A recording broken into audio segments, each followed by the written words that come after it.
Assalamualaikum teman-teman. Di video kali ini kita akan membahas tentang bagaimana sistem pendidikan yang ada di Jepang dan apa saja perbedaan antara pendidikan di Jepang dan juga pendidikan di Indonesia. Sebelum kita memasuki ke pembahasannya, jangan lupa like, comment, and subscribe karena subscribe itu gratis. Langsung saja kita memasuki ke pembahasan yang pertama. Sebelum kita membahas tentang perbedaan pendidikan di Jepang dan di Indonesia, kita akan membahas terlebih dahulu kebudayaan apa saja yang ada di Jepang. Mari simak videonya sampai habis. Jepang adalah sebuah negara kepulauan di Asia Timur. Letaknya di ujung barat Samudra Pasifik, di sebelah Laut Timur Jepang, dan bertetangga dengan Republik Rakyat Cina, Korea, dan juga Rusia. Pulau-pulau paling utara berada di Laut Okhotsk. Wilayah paling selatan berupa kelompok pulau-pulau kecil di Laut Cina Timur, tepatnya di sebelah selatan Okinawa yang bertetangga dengan Taiwan. Jepang merupakan negara yang dijuluki sebagai negara matahari dan negara bunga sakura. Mengapa demikian? Karena di Jepang mayoritas beragama Shinto yang menyembah matahari sehingga disebut sebagai negara matahari. Sedangkan julukan bunga sakura diberikan karena banyak bunga sakura yang tumbuh di tanah Jepang. Bahkan, untuk menyambut musim semi sakura, orang Jepang mempunyai suatu tradisi, yaitu bisa disebut sebagai perayaan Hanami, sebagai simbol kebahagiaan karena datangnya musim semi, di mana saat itu bunga sakura mekar dengan cantiknya. Jepang mempunyai kebudayaan yang unik, membuat negara bunga sakura itu banyak dikenal masyarakat dunia. Salah satunya yaitu Indonesia. Dalam pembahasan tentang kebudayaan Jepang, dapat diambil beberapa kebudayaan Jepang diantaranya yaitu yang pertama ada acara tahunan. Acara tahunan yaitu acara yang dilakukan secara rutin setiap tahun seperti Hari Libur Nasional Jepang dan beberapa yang paling penting acara nasional tahunan lainnya. Yang kedua, perayaan Hanami. Perayaan Hanami yaitu tradisi Jepang dalam menikmati keindahan bunga, khususnya bunga sakura. Mekarnya bunga sakura merupakan lambang kebahagiaan telah tibanya musim semi. Yang ketiga yaitu samurai. Istilah samurai pada awalnya mengacu kepada seseorang yang mengabdi kepada bangsawan. Pada zaman Nara, istilah ini diucapkan saburau dan kemudian menjadi saburai. Selain itu, terdapat pula istilah lain yang mengacu kepada samurai, yakni bushi. Istilah bushi yang berarti orang yang dipersenjatai atau kaum militer pertama kali muncul di dalam Shoku Nihongi. Pada bagian catatan itu tertulis secara umum, rakyat dan pejuang adalah harta negara. Kemudian berikutnya, istilah samurai dan bushi menjadi sinonim pada akhir abad ke-12 pada zaman Kamakura. Yang keempat, shogun. Shogun adalah istilah bahasa Jepang yang berarti jenderal. Dalam konteks sejarah Jepang, bila disebut pejabat shogun, maka yang dimaksudkan adalah Seitai Shogun, yang berarti panglima tertinggi pasukan ekspedisi melawan orang biadab.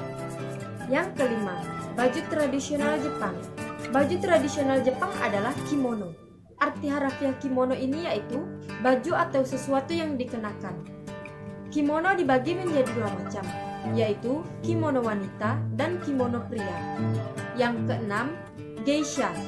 Geisha adalah wanita penghibur profesional yang melakukan tradisional seni Jepang pada perjamuan. Yang ketujuh, festival. Ada banyak festival lokal di Jepang karena hampir setiap kuil merayakannya.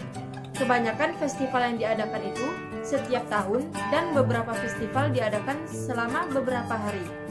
Yang kedelapan, sumo. Sumo adalah gulat gaya Jepang dan Jepang olahraga nasional. Sumo berasal dari zaman kuno sebagai pertunjukan untuk menghibur para dewa Shinto. Banyak upacara dengan latar belakang agama masih diikuti sampai saat ini. Yang kesembilan, pemandian umum. Di masa lalu, banyak rumah di Jepang tidak dilengkapi dengan bak mandi. Untuk mengisi kekosongan ini, Lingkungan sento atau mandi umum adalah tempat di mana penduduk setempat bisa pergi untuk mencuci sendiri, berendam dalam bak, dan bersosialisasi dengan tetangga. Yang ke-10, musik tradisional. Ada beberapa jenis musik tradisional Jepang. Beberapa yang paling penting tercantum adalah gagaku, buagaku, nohgaku, sokyaku, dan lain sebagainya. Dan yang terakhir, upacara minum teh. Upacara minum teh adalah cara untuk mempersiapkan upacara dan minum teh. Kebiasaan telah sangat dipengaruhi oleh Zen Buddhisme. Perbedaan yang bisa kita lihat dari pendidikan di Jepang dan Indonesia adalah yang pertama dalam etika dan kedisiplinan. Sistem pendidikan yang paling mencolok antara Indonesia dan Jepang adalah dari segi kedisiplinan. Selain itu, etika juga menjadi salah satu hal yang semakin diperkuat dalam sistem pendidikan Jepang. Sedangkan di Indonesia, kedisiplinan sangatlah kurang dan sangat sulit sekali untuk diterapkan. Bahkan, dalam hal etika pun, Indonesia sedang mengalami kemerosotan. Terbukti dengan banyaknya kasus guru yang dijebloskan ke penjara atau dipukuli orang tua murid gara-gara menegur muridnya. Yang kedua yaitu dalam kemampuan belajar siswa. Dalam hal kemampuan belajar siswa, di Indonesia guru lebih memilih kecenderungan melihat pada faktor individu pada muridnya. Sedangkan di Jepang, sehebat dan sepintar apapun siswa, jika ia tidak mampu bekerja sama dengan temannya, maka guru bisa saja tidak meluluskannya. Yang ketiga, mata pelajaran sekolah. Mata pelajaran di Jepang lebih sedikit, jadi siswa bisa lebih fokus dalam belajar dan tidak merasa tertekan dengan pelajaran. Sedangkan di Indonesia sendiri, seperti yang kita ketahui, banyaknya mata pelajaran terkadang membuat murid merasa tertekan, stres, dan juga bosan. Apalagi jika banyaknya pekerjaan rumah yang harus dikerjakan. Yang keempat, penekanan pada siswa. Murid-murid di Jepang diajarkan untuk bisa berpikir kritis dalam kegiatan belajar mengajar. Sedangkan para siswa di Indonesia, mulai dari tingkat SD sampai tingkat atas, selalu dihadapkan pada hafalan. Yang kelima, jam sekolah. Jam belajar di Jepang dimulai pukul 9 pagi dan berakhir pukul 4 sore. Sedangkan di Indonesia, umumnya adalah pukul 7 sampai pukul 1 siang. Saat ada siswa yang terlambat di Jepang, maka akan disuruh untuk membuat surat perjanjian tidak akan mengulanginya lagi. Jika mengulanginya lagi, maka akan diberikan sanksi skorsing. Sedangkan di Indonesia sangatlah berbeda. Siswa cukup meminta surat izin masuk dan menerima sedikit hukuman. Setelah itu, ia diizinkan masuk keesokan harinya. Jika keesokan harinya melakukan pelanggaran lagi, prosedurnya tetap seperti itu sehingga terlihat kurang adanya ketegasan. Dan yang terakhir, transportasi. Siswa di Jepang mulai dari sekolah dasar hingga tingkat atas dilarang keras menggunakan kendaraan bermotor, baik roda 2 atau roda 4 ke sekolah. Mereka biasa berangkat menggunakan transportasi umum seperti kereta dan bus, sepeda, atau bahkan banyak yang jalan kaki. Sedangkan di Indonesia saat ini, hampir kebanyakan anak sekolah membawa kendaraan motor roda 2 ke sekolah.